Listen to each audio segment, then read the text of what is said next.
Hello student, हम पढ़ रहे हैं आपका subject surveying first for civil second year. इसमें हमारा जो चैप्टर चल रहा है वो है कंपास सर्वे, और इसमें हम पढ़ेंगे अब मैग्नेटिक डिप या डेफिनेशंस। मैग्नेटिक डिक्लिनेशन क्या कहलाता है? देखिए, यदि किसी मैग्नेटाइज नीडल को केंद्र से निलंबित किया जाए तो नीडल क्षैतिज नहीं रहती, बल्कि भूमि के चुंबकीय प्रभाव के कारण क्या होता है, इसका एक सिरा ध्रुव की तरफ नीचे झुक जाता है। नीडल का यह क्षैतिज से झुकाव सूचिका का नमन कहलाता है।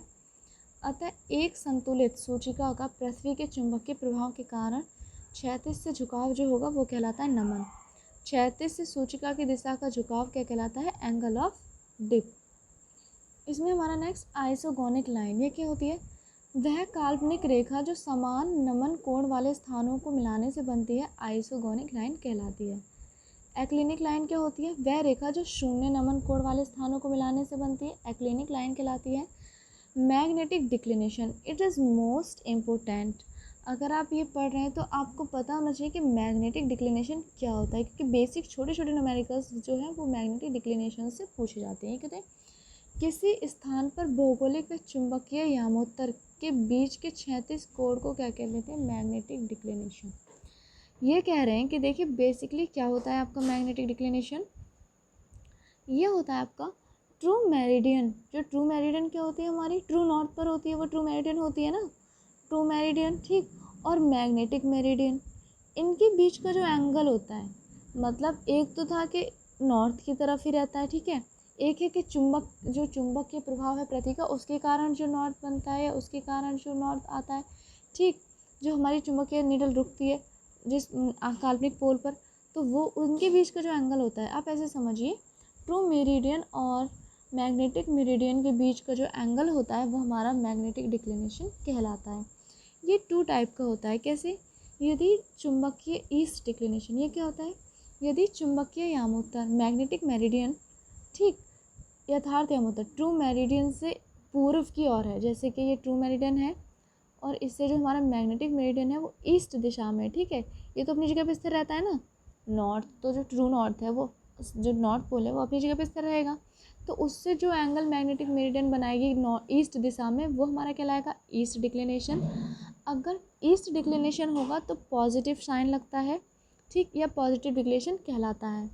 अगर वो वेस्ट होता है, वेस्ट क्या होता है कि यदि जो मैग्नेटिक मेरिडियन है वो ट्रू मेरिडियन से क्या बाईं ओर अर्थात पश्चिम की ओर हो, तो ये डिक्लिनेशन नेगेटिव होगा और वेस्ट डिक्लिनेशन में ये काउंट होगा। फिर आता है वेरिएशंस इन मैग्नेटिक डिक्लिनेशन। ये क्या होता है?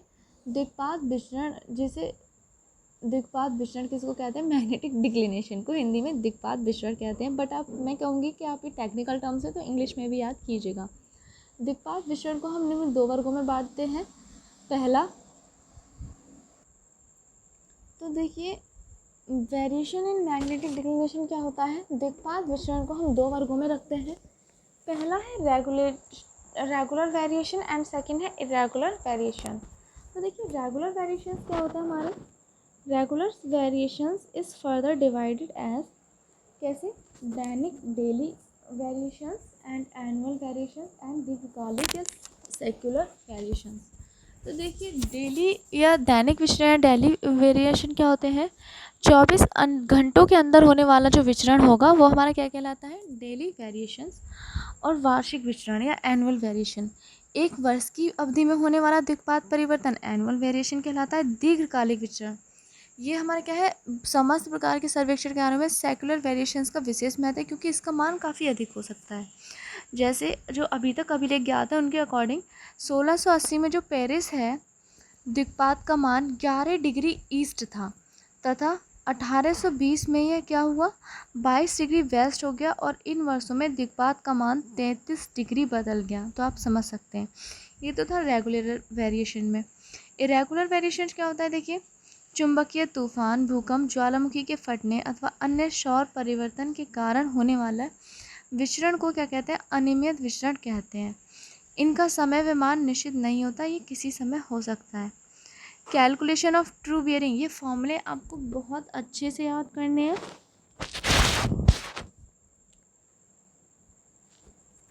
यही फॉर्मूले हैं जिनसे आपकी बेसिक सी वो आपसे कोई रीडिंग्स दे देंगे, फिर बेसिक से आपसे न्यूमेरिकल्स करवाएंगे, ठीक है। ऑब्जेक्टिव टाइप में ऐसे आने की संभावनाएं होती हैं। इवन सर्विंग से बहुत अच्छा पार्ट पूछा जाता है एसएससी जेई वगैरह में, और वो इसी टाइप का होता है। तो true bearing is equal to formula क्या होता है आपका, मैग्नेटिक बियरिंग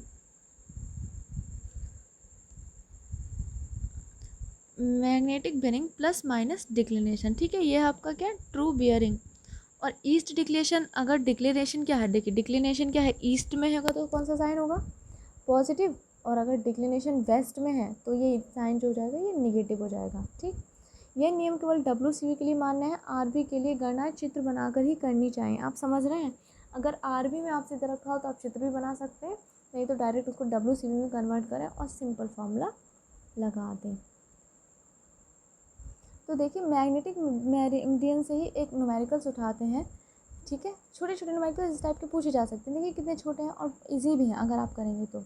पहला न्यूमेरिकल है, किसी रेखा का मैग्नेटिक बियरिंग 36 डिग्री 30 मिनट है यदि दिक्पात का मान, दिक्पात देखो इन्होंने क्या दिया है, ये डिक्लिनेशन दिया है। ये है कि मैग्नेटिक बियरिंग दे रखी है इन्होंने 36 डिग्री 30 मिनट 30 मिनट, और डिक्लिनेशन का मान है 6 डिग्री 15 ईस्ट आ गया। तो इसका मतलब क्या है कि जो साइन लगे था, जो आपने ट्रू मेरिडियन का फॉर्मूला पढ़ा था, क्या था, true bearing is equal to magnetic bearing plus minus declination. तो इन्होंने पूछा है तो ट्रू बियरिंग याद कीजिए, ठीक है, अभी याद करते हैं। True bearing is equal to क्या है formula, magnetic bearing plus minus declination. अब ये ईस्ट आ गया तो क्या है, ये साइन होगा ये प्लस में होगा, क्यों, बिकॉज ऑफ ईस्ट डिक्लिनेशन। तो 36 डिग्री, जैसे कि 36 degree 30 minute plus 6 degree 15 minute, क्यों, ईस्ट डिक्लिनेशन है तो प्लस हो जाएगा, तो इसको हम ऐड कर देंगे तो क्या हो जाएगा, 42 डिग्री 45 मिनट। तो ट्रू मेरिडियन जो ट्रू नॉर्थ से जो आपका क्या है, ट्रू नॉर्थ से जो आपका मैग्नेटिक मेरिडियन था, ये टोटल एंगल आप कह सकते हैं कितना हो गया, ये आपका ट्रू बियरिंग आपकी ये निकल कर आई, ठीक। कितनी हो गई है, 42 डिग्री 45 मिनट्स। मैग्नेटिक बियरिंग किसका हुआ था, किसकी तरफ, ईस्ट की तरफ, तो प्लस हो गया। अगर ये वेस्ट की तरफ होता तो ये माइनस हो जाता, ठीक। फिर नेक्स्ट क्वेश्चन लेते हैं। एक रेखा AB का मैग्नेटिक बियरिंग जो है वो 80 डिग्री 30 मिनट है, रेखा का ट्रू बियरिंग ज्ञात कीजिए, ठीक है। अभी करते हैं ट्रू बियरिंग ज्ञात करते हैं। तो क्या है, देखिए पहले तो ये क्या कि एक रेखा AB का जो मैग्नेटिक बियरिंग है वो कितना है, 80 डिग्री 30 मिनट है, रेखा का ट्रू बियरिंग ज्ञात कीजिए। एक रेखा थी कौन सी, AB, मैग्नेटिक बियरिंग किसका था इसका, 80 डिग्री 30 मिनट, ठीक है। अब क्या है, रेखा का ट्रू बियरिंग ज्ञात करना है किस कंडीशन में, जब चुंबकीय दिक्पात एक तो है 2 डिग्री 30 मिनट ईस्ट हो और चुंबकीय दिक्पात मैग्नेटिक डिक्लिनेशन 2 डिग्री 30 मिनट या 30 मिनट वेस्ट हो। तो वी नो दैट क्या कि true bearing is equal to magnetic bearing plus minus declination. Formula आपको याद होना चाहिए ये, ठीक। वरना आप अगर इसमें आपको कोई फॉर्मूला याद नहीं है या कहीं पे आप कंफ्यूज हो रहे हैं तो आपका एक के साथ पूरा न्यूमेरिकल वहीं से गलत होता आएगा, इवन आपके कॉन्सेप्ट ही क्लियर नहीं होंगे।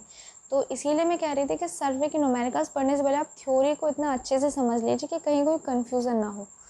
तो अब क्या है, डिक्लिनेशन जब ईस्ट में है तो क्या लगाएंगे, ठीक है, टीबी निकालते हैं इसकी, टीबी मतलब ट्रू बियरिंग कितनी है, MB, मैग्नेटिक बियरिंग तो कितनी है, 80 डिग्री 30 मिनट। अब ईस्ट वाला जो है वो कितना, वो प्लस हो जाएगा, प्लस 2 डिग्री 30 मिनट, तो 80 और 2 कितना होता है, 82, और 30 मिनट पूरा 1 मिनट हो गया, तो कितना हो जाएगा ये 83 डिग्री। ये तो आ गई ट्रू बियरिंग किसके लिए, जब हमारा मैग्नेटिक डिक्लिनेशन था 2 डिग्री 30 मिनट ईस्ट में। अब वेस्ट के लिए निकालते हैं टीबी।